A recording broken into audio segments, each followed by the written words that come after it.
आपस में क्या नहीं बराबर नहीं है, तो इस प्रकार की जो अपने पास अवयव है वो बराबर नहीं हो सकती। बराबर होने के लिए केवल और केवल इसको अगर फर्स्ट वाले 2/3 की है तो सेकंड वाले को भी 2/3 क्रम का ही होना पड़ेगा, तभी वो क्या हो सकती है बराबर हो सकती है, अन्यथा बराबर नहीं है। पहली बात ये, तो इसका मतलब क्या हुआ कि अगर अपने पास कोई भी दो अवयव समान है तो दोनों की कोटियां हैं वो अनिवार्य रूप से क्या होगी बराबर। नंबर 1 बात ये। नंबर 2 बात, अगर कोई भी दो अवयव अपने पास समान है तो उनके संगत अवयव, दोनों के आपस में जो संगत अवयव है वो भी क्या होंगे समान होंगे। संगत अवयव का मतलब क्या होता है? संगत अवयव का मतलब जैसे ये है मेरे पास, इस वाले अवयव के अंदर मेरे पास आया है 1, यानी कि ये दो मेरे पास अवयव थे ए और बी, दोनों आपस में क्या है बराबर है, तो इनके संगत अवयव बराबर होंगे। संगत अवयव बराबर होने का मतलब ये हुआ कि जैसे मेरे पास ये आया कितना 1, ठीक है, तो आपको ये देखना है कि ये जो 1 अवयव है, पहला जो अपने पास एलिमेंट है, इसको अपन डिनोट किस प्रकार से करेंगे। तो इसको अगर अपन देखें तो ये कितने नंबर पे आ रहा है, रो नंबर कितना है इसका 1, कॉलम नंबर भी कितना है इसका 1, तो ये कौन हो गया A11। तो इसका A11 जो है वो इसके A11 के बराबर होगा। अगर अपन वैल्यू निकालना चाहें तो इसका मतलब होगा कि A बराबर है किसके 1, ठीक है। इसके बाद में इसको देखना है तो इसका रो नंबर कितना है 1, कॉलम नंबर कितना है 2, तो इसको अपन लिखेंगे कैसे A12 से, कैसे लिखना है A12 से। तो इसका ये जो A12 वाला अवयव है वो इसके A12 वाले अवयव के बराबर, तो इसका मतलब B बराबर होगा किसके 2 के। इसी प्रकार से ये वाला जो है वो किस नंबर का है, ये है अपने पास किस नंबर का 21, रो नंबर 2 और कॉलम नंबर 1, तो 21 हो गया। इसका ये जो 21 वाला अवयव है वो इसके 21 वाले अवयव के बराबर होगा, तो 3 C के। ये कितने नंबर का हो गया A22, और इसके अंदर A22 कौन है D, तो इसका मतलब 4 बराबर हो गया D के। तो नंबर 1 बात तो ये थी कि अगर अपने पास कोई भी दो समान अवयव हैं तो उसके लिए अपने पास क्या होना चाहिए, दोनों की कोटियां समान होनी चाहिए, तभी वो क्या हो सकते हैं समान हो सकते हैं। नंबर 2 बात, अगर कोई भी अपने पास दो समान अवयव है तो उनके अंदर अवयवों की संख्या भी क्या होगी समान। क्यों? क्योंकि जाहिर सी बात है, अगर मान लो मेरे पास इसकी कोटि 2/2 है तो इसके अंदर अवयवों की संख्या कितनी होगी 4, जिसके बारे में अपन ने पहले बात करी थी, यानी कि उसका जो दोनों का अपने पास प्रोडक्ट है वही अपने पास क्या होगा अवयवों की संख्या। तो ये 2/2 क्रम की है, ये भी 2/2 क्रम की है, तो इसके अंदर अवयवों की संख्या कितनी होगी 4, और इसमें भी कितनी होगी 4। अगर दोनों समान हैं तो तीसरी शर्त यह है कि इनके जो संगत अवयव है, यानी इसके संगत हो गया ये, इसके संगत हो गया ये, इसके संगत ये है और इसके संगत ये है, तो ये अवयव के आपस में क्या होंगे बराबर, या अपन कह सकते हैं समान होंगे। तो ये बात है अपने पास अवयव की समानता के बारे में। इसके बाद में अगला अपन देखते हैं जो अपने पास मैट्रिक्स है वो कितने प्रकार से हो सकती है, यानी कि टाइप्स ऑफ मैट्रिक्स। तो इसके बारे में अगर अपन बात करें तो फर्स्ट जो अगर अपन बात करें तो वो है आयताकार अवयव। आयताकार अवयव का मतलब जो भी अगर मेरे पास कोई भी अवयव है वो अगर आयताकार रूप में है तो वो कहलाती है आयताकार अवयव। का मतलब जैसे ये अगर मेरे पास एक अवयव है तो ये भी अपने पास क्या है आयताकार अवयव है, ये है, हालांकि ये वर्गाकार भी कह सकते हैं इसको अपन, लेकिन कम से कम आयताकार तो है ही है, तो इसका मतलब ये भी अपने पास एक क्या होगी आयताकार अवयव। अब जो अपने पास आयताकार अवयव है रेक्टेंगुलर मैट्रिक्स जो है अपने पास, उसके अंदर दो इसके और अपने पास पार्ट है। वो पहला है क्षैतिज जिसको अपन कहेंगे हॉरिजॉन्टल, और दूसरा अपने पास ऊर्ध्वाधर यानी कि वर्टिकल। तो देखो ये अपने पास क्या है, देखो अपने पास कोई भी दो मैट्रिक्स है तो वो इस प्रकार से हो सकती है। जैसे मान लो मेरे पास एक मैट्रिक्स है A B और C, ये इस प्रकार। हाँ, तो अपन बात कर रहे थे आयताकार अवयव के बारे में या रेक्टेंगुलर मैट्रिक्स के बारे में। इसके मैंने आपको दो पार्ट बताए, एक तो क्षैतिज हॉरिजॉन्टल और दूसरा मैंने बताया आपको वर्टिकल यानी कि ऊर्ध्वाधर। तो अगर मेरे पास मान लो ये इस प्रकार से मैट्रिक्स है तो बताओ ये मैट्रिक्स हो सकती है कि नहीं हो सकती है? क्यों? क्योंकि अगर मैं इसकी बात करूं तो इसके अंदर रो कितने हैं मेरे पास केवल एक, तो इसका रो कितना हो गया 1, और इसके अंदर मैं कॉलम की बात करूं तो कॉलम कितने हुए बताओ 3, तो इसकी कोटि या ऑर्डर है वो कितना हो गया 1/3। इस प्रकार से अगर मैं इसकी बात करूं तो इसके अंदर रो कितने हुए और 3, तो रो कितने इसमें 3 और कॉलम इसके अंदर मेरे पास कितना केवल एक है, तो इसकी कोटि क्या होगी 3/1। तो एक तो ये वाली और एक ये वाली, दोनों में अंतर समझ में आ रहा है? का मतलब इसके अंदर तो रो कितना है केवल एक है और कॉलम कितने हैं मेरे पास 3, इसलिए इसकी कोटि क्या होगी 1/3। अगर मैं इसकी बात करूं तो इसके अंदर रो मेरे पास कितने होंगे देखो 3, तो पहला वाला जो डिजिट है वो आपको पता होना चाहिए, किसे लिखना है आपने को, किसको बताएगा वो रो को, और सेकंड जो अपने पास बताएगा वो क्या है कॉलम। तो देखो इसकी अगर मैं बात करूं तो ये मेरे पास 3 इसके क्या है रो और कॉलम कितना है 1। अब इन दोनों में अंदर समझ में आ रहा ना अपने को, ये है 1/3 और ये है अपने पास 3/1। अब देखो क्षैतिज और ऊर्ध्वाधर दोनों में क्या फर्क है? क्षैतिज का मतलब क्या होता है जो अपने पास इस प्रकार से लाइन के रूप में हो, और ऊर्ध्वाधर का मतलब क्या होता है जो अपने पास इस प्रकार से खड़े रूप में हो, इसको बोलते हैं क्षैतिज और इसको बोलते हैं अपन ऊर्ध्वाधर। यानी कि जो सीधी इस प्रकार से लाइन के रूप में होता है, या अपन सीधी भाषा में जिसको कह सकते हैं कि जमीन के समानांतर जो अपने पास चीज होती है वो कहलाती है क्षैतिज, और ऊर्ध्वाधर का मतलब जो अपने पास उससे 90 डिग्री के कोण पे हो, इस प्रकार से जो अपने पास है। तो देखो इन दोनों में अपने पास क्या है, ये अपने को किस प्रकार से दिख रही है इस प्रकार से, ठीक है। तो ये अपने कौन सी जो आव्यूह है, ये जो आव्यूह है वो कौन सी कहलाएगी क्षैतिज आव्यूह, का मतलब हॉरिजॉन्टल मैट्रिक्स, और ये इस प्रकार से जो है वो अपने इस प्रकार से दिख रही है, खड़े रूप में दिख रही है, तो ये कहलाएगी अपने पास वर्टिकल मैट्रिक्स। अब देखो दोनों में मैंने उधर एक आपको लिखा हुआ है कि फर्स्ट वाली जो क्षैतिज मैट्रिक्स है उसके अंदर मैंने लिखा है m is greater than n, ठीक है। तो देखो ये जो मेरे पास क्षैतिज जो अपने पास थी उसके अंदर sorry m is greater than n नहीं, इसके अंदर आएगा n is greater than n, यानी कि इसके अंदर अपने पास कॉलम की जो संख्या है m, यानी m/n अपन लिखते थे किसको, किसी भी जो आव्यूह था अपने पास उसकी कोटि को, उसमें m बता रहा था किसको रो को, n बता रहा था किसको कॉलम को। तो क्षैतिज रूप में आव्यूह कब होगी अपने पास, जब किसी आव्यूह के अंदर कॉलम की संख्या n क्या है, कॉलम की संख्या रो से क्या हो ज्यादा, रो से क्या हो ज्यादा हो। तो फर्स्ट वाली की अगर अपन बात करें क्षैतिज आव्यूह की, तो उसके अंदर होगा अपने पास m is greater than n। हालांकि इसको याद रखने की आवश्यकता नहीं है, केवल आपको ये देखना है कि भाई अपने पास क्षैतिज आव्यूह कौन सी हो सकती है और ऊर्ध्वाधर आव्यूह अपने पास कौन सी हो सकती है। अगर मैं बात करूं इसकी, तो इसकी कोटि है मेरे पास क्या थी 3/1, तो इसके अंदर जो मेरे पास है वो आएगा, इसकी अगर अपन बात करें तो इसके अंदर अपने पास क्या होगा कि इसके अंदर m is greater than n, m रो की संख्या और n क्या है कॉलम की संख्या, यानी कि इस प्रकार से जो ऊर्ध्वाधर अपने पास आव्यूह है वर्टिकल मैट्रिक्स जो होगी अपने पास, तो उसके अंदर m का वैल्यू n से क्या होगा बड़ा, m कौन है रो की संख्या, तो देखिए इसके अंदर रो की संख्या ज्यादा है किससे कॉलम से, तो इसका मतलब ये कौन हो गया अपने पास वर्टिकल मैट्रिक्स, ठीक है।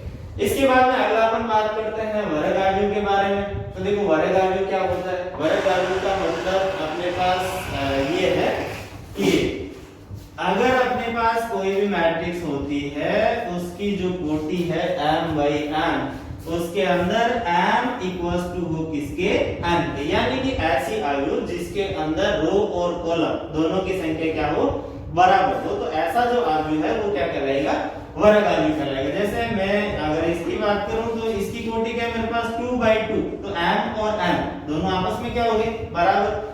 तो वैसे अगर अपन जनरली बात कर रहे हैं तो ये वर्गाकार रूप में आपको दिख रहा है कि नहीं दिख रहा, ठीक है। तो इसका मतलब ये क्या हो गया वर्गाकार आव्यूह। अब जरूरी 2/2 क्रम का आव्यूह हो वही वर्गाकार आव्यूह हो, इसके अलावा भी हो सकता है, जैसे मेरे पास ये है a b c d e f और g h i, तो देखो ये अपने पास 3/3 क्रम का है, लेकिन फिर भी ये किस प्रकार से दिख रहा है अपने को वर्गाकार रूप में नहीं दिख रहा है, ठीक है। यानी कि जिसके अंदर m बराबर हो किसके n के, m और n के बराबर होने का मतलब सीधा सीधा ये हुआ कि ऐसा आव्यूह जिसके अंदर रो और कॉलम, जिसके अंदर रो और कॉलम की संख्या क्या हो बराबर हो, तो ऐसा आव्यूह है वो क्या कहलाता है वर्गाकार आव्यूह कहलाता है। इसके बाद में अपन बात करें पंक्ति आव्यूह की। पंक्ति आव्यूह का मतलब ये हुआ कि एक ऐसा आव्यूह यानी कि रो मैट्रिक्स, तो रो मैट्रिक्स का मतलब ये हो गया जैसे ये वाला मैट्रिक्स है मेरे पास, तो ये अपने पास क्या होगा, रो मैट्रिक्स भी होगा। किस पर, पहले वाला तो था ही अपने पास, क्या था पहले ये था अपने पास क्षैतिज आयु। और इसी का अगर अपन बात देखें तो पंक्ति आयु भी इसको अपन कह सकते हैं। क्यों? क्योंकि एक ऐसा आयु जिसके अंदर केवल और केवल एक पंक्ति हो। कॉलम कितने भी हो सकते हैं, आगे अपन इसको और बढ़ा सकते हैं, जैसे ए बी सी, यहाँ पे मैं डी लिख दूं, फिर भी ये क्या है, पंक्ति आयु। तो इस प्रकार का जो आयु अपने पास हो जिसके अंदर रो की संख्या या पंक्ति की संख्या कितनी है, एक है, तो ऐसा जो आयु है वो क्या कहलाएगा, रो मैट्रिक्स कहलाएगा या पंक्ति आयु जिसको अपन कह सकते हैं। इसके बाद में बात करते हैं अपन स्तंभ आयु की, यानी कॉलम मैट्रिक्स। तो जैसे ये वाला मैट्रिक्स था मेरे पास, तो ये क्या है, कॉलम मैट्रिक्स भी है। क्यों?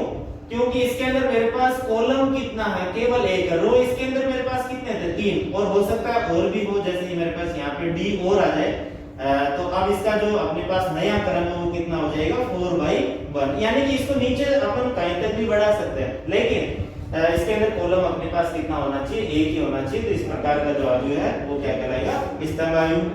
इसके बाद में अगला था अपने पास शून्य आयु, यानी नल मैट्रिक्स। तो ये क्या होता है, यानी कि एक ऐसा मैट्रिक्स जो चाहे किसी भी क्रम का हो, उसके अगर सारे एलिमेंट यानी कि उसके जितने भी तत्व है वो सारे क्या होने चाहिए, 0 होना चाहिए।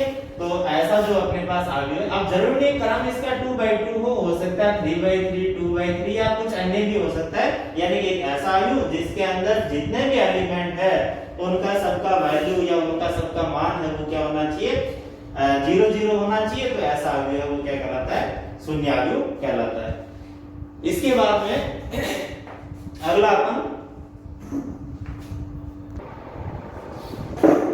चलो इसके बाद में अपन बात करते हैं इकाई या तस्मत आइडेंटिटी मैट्रिक्स है उसके बारे में। तो देखो ये अपने पास दो चीजें आ रही है, एक तो है इकाई तस्मत और एक अपने पास विकर्ण और एक है अपने पास हदिश। तो तीनों के बारे में डिफरेंस क्या है। तो फर्स्ट वाले की अगर हम बात करें इकाई या तस्मत, यानी कि एक ऐसा आयु जिसके अंदर अपने पास इकाई, जैसे नाम से अपने को पता चला इकाई का मतलब क्या होता है, एक, यानी कि एक ऐसा आयु जिसके अंदर मेरे पास ये जो इस प्रकार से विकर्ण बनेगा, ठीक है, ये वाले अवयव क्या होने चाहिए, एक होने चाहिए, और इसके अलावा जितने भी हैं वो सारे क्या होने चाहिए, 0 होना चाहिए। जैसे अगर मैं बात करूं 2/2 की, तो ये 1 0 0 और 1, तो ये इसके अंदर भी ये विकर्ण बनना चाहिए। इसके अवयव क्या है, मेरे पास 1 1 है और बाकी सारे क्या है, 0। अगर मैं 3/3 की बात करूं तो ये था मेरे पास 2/2। अगर मैं 3/3 की बात करूं तो यहाँ पे 1 0 0 0 1 ये 0 और उसके बाद में 0 0 1। तो इसके अंदर भी देखो ये मेरे पास जो विकर्ण बन रहा है, इसके अवयव मेरे पास क्या है, 1 1 1 और बाकी सारे मेरे पास क्या हुए, 0 0। तो ये इस प्रकार का जो मेरे पास मैट्रिक्स या अवयव होगा वो कहलाएगा इकाई या तस्मत। इसके बाद आता है विकर्ण। विकर्ण आयु का मतलब ये हुआ कि जैसे मेरे पास ये कोई आयु है, तो इसके अंदर विकर्ण के अवयवों को छोड़कर बाकी सारे क्या होने चाहिए, 0 0। जैसे मेरे पास अब इसमें तो क्या था, इसमें तो ये था कि भाई 1 1 1 कंपल्सरी होना चाहिए, तो वो क्या था, इकाई। इकाई का मतलब एक से, यानी कि एक होना चाहिए। और विकर्ण का मतलब ये हुआ कि विकर्ण जो आयु है अपने पास उसके अंदर इकाई की आवश्यकता नहीं कि भाई एक ही हो, कुछ भी हो सकता है, लेकिन जैसे मेरे पास ये है 2 0 और 0 और 4, तो इसमें विकर्ण के अवयव है, मतलब कुछ भी है, चाहे 1 1 नहीं है फिर भी 2 और 4 है, या अपने पास ए और बी हो सकता है या कुछ अन्य हो सकता है। इकाई अवयव का मतलब तो ये था कि विकर्ण के अवयव क्या होने चाहिए, 1 1 होना चाहिए, चाहे वो कोई सी भी मैट्रिक्स के अंदर हो, 2/2 वाले में हो या 3/3 वाले के अंदर हो। इसके अंदर विकर्ण वाले के अंदर अपने पास क्या होगा कि विकर्ण के अवयव है वो अपने पास कुछ भी हो सकते हैं। जैसे मेरे पास अगर 2 और 4 है, ए और बी भी हो सकता है या कुछ अन्य हो सकता है, तो इस प्रकार का अवयव है वो अपने पास क्या करेगा, विकर्ण। अगर मैं इसकी बात करूं तो ये इकाई अवयव के साथ साथ क्या है, विकर्ण अवयव भी है। क्यों? क्योंकि इसके अंदर ये विकर्ण के अवयव है, हालांकि 1 1 है, तो इसका मतलब इकाई अवयव तो है ही है, लेकिन इसके साथ ही ये अपने पास एक चीज और भी है, वो क्या है कि भाई ये अपने पास इकाई अवयव भी हो गया और दूसरा मेरे पास ये विकर्ण अवयव भी हो गया। तो ये दोनों के अंदर अपने पास काम करेगा, या हम ऐसे कह सकते हैं कि विकर्ण अवयव उसके अंदर विकर्ण के अवयवों को छोड़ के बाकी सारे क्या होने चाहिए, 0 0। अगर जी यहाँ पे अपने पास 2 और 4 अलग अलग है तो केवल क्या है विकेट, यहाँ पे 1 1 आ जाता तो इकाई भी हो जाता और विकेट भी अपने पास हो जाता। इसके बाद में अगला आता है अपने पास अदिश अवयव। तो अदिश अवयव का मतलब देखो आप इन तीनों के अंदर अपने को चेंज क्या है वो देखना है। इकाई वाला एक एक होना चाहिए विकर्ण का अवयव, विकर्ण के अंदर ये जो विकर्ण अवयव या डायगोनल मैट्रिक्स जो है उसके अंदर क्या होना चाहिए कि जरूरी नहीं है एक एक हो, लेकिन कुछ भी अपने पास यहाँ पे नंबर होने चाहिए कहाँ पे विकर्ण के स्थान पे। अगला आता है अदिश। अदिश के अंदर ये है कि जैसे मेरे पास ये कोई अवयव है, यानी इसमें विकर्ण के अवयव क्या होने चाहिए समान। देखो विकर्ण अवयव जो था अपने पास उसमें समान होना कोई जरूरी नहीं है, लेकिन क्या होना चाहिए अलग अलग कोई भी 2 डिजिट हो सकते हैं कहाँ पे विकर्ण के स्थान पे। अदिश अवयव के अंदर विकर्ण वाले 0 0 नहीं होने चाहिए, साथ ही दोनों क्या होने चाहिए समान। 2 2 है तो भी अदिश है, यहाँ पे मेरे पास ये आ रहा है तो भी क्या है ये अदिश है। ठीक है, अब देखो इसका मतलब तो ये हो गया इकाई अवयव का मतलब तो ये हो गया कि भाई अपने पास एक एक ही होने चाहिए विकर्ण के अवयव, तब तो है ये इकाई। विकर्ण अवयव का मतलब ये हो गया कि इसमें विकर्ण के अवयव 0 नहीं होने चाहिए, बाकी अपने पास कुछ भी हो सकते हैं। जैसे 2 4 हो गया, 2 2 है तो भी ये विकर्ण अवयव, लेकिन साथ ही फिर वो क्या हो गया अदिश अवयव भी अपने पास हो जाएगा। इसके बाद में आता है अपने पास त्रिभुजाकार अवयव।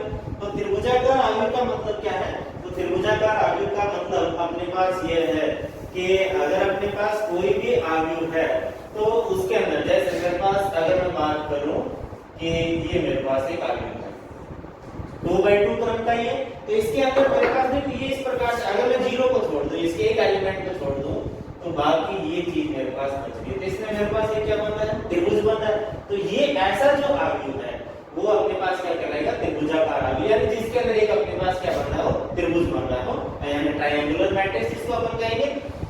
अगर मैं दूसरे अवयव की बात करूं तो मेरे पास जैसे ये है, तो अगर मैं इसको 0 को छोड़ दूं तो ये मेरे पास इस प्रकार से अवयव बन रहा है, तो इसमें भी मेरे पास ये क्या बन रहा है त्रिभुज बन रहा है। तो इसका मतलब ये भी अपने पास ये क्या हो गया ट्रायंगुलर मैट्रिक्स हो गया, त्रिभुजाकार मैट्रिक्स हो गया। अब त्रिभुजाकार मैट्रिक्स वो 2 तरीके से हो गए मेरे पास, एक तो ये इस प्रकार से है और दूसरा मेरे पास इस प्रकार से।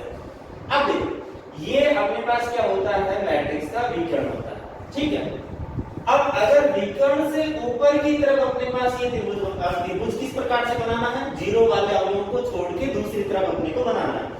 ये मैंने 0 को छोड़ा, इसके बाद दूसरी तरफ ये इस प्रकार से मेरे पास ये क्या बना त्रिभुज बना, तो ये विकर्ण से ऊपर की तरफ बनना है, तो इसको अपन बोलेंगे क्या अपर ट्रायंगुलर मैट्रिक्स। क्या बोलेंगे इसको अपन अपर ट्रायंगुलर मैट्रिक्स, या जिसको अपन कह सकते हैं ऊपरी त्रिभुजाकार अवयव, ठीक है।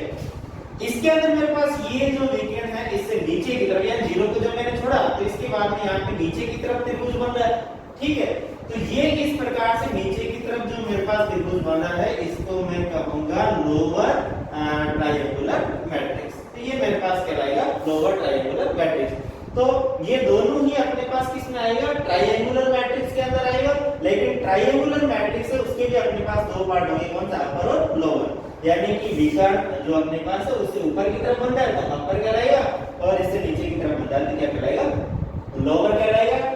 और इसके बाद में बनाना इसको किस प्रकार से 0 को छोड़ के, यानी कि जो अपने पास 0 नहीं हो उसके अलावा जो भी अपने पास एलिमेंट्स आ रहे हैं उस तरफ अपने को बनाना। जैसे इस प्रकार से बन गया, इधर मैंने 0 को छोड़ा तो ये अपने पास इस प्रकार से बन गया। धन्यवाद। आशा करता हूँ कि आज की क्लास आप लोगों के समझ में आई होगी और इससे संबंधित जो भी अपने पास एक्सरसाइज है उसको आप लोग सॉल्व करें अपने बुक के हिसाब से, या अपने पास वीडियो के अंदर ये कुछ अपने को क्वेश्चंस दिख रहे हैं, इनको आप लोगों को सॉल्व करना है और इनसे संबंधित कोई भी समस्या होगी उसके बारे में आप नेक्स्ट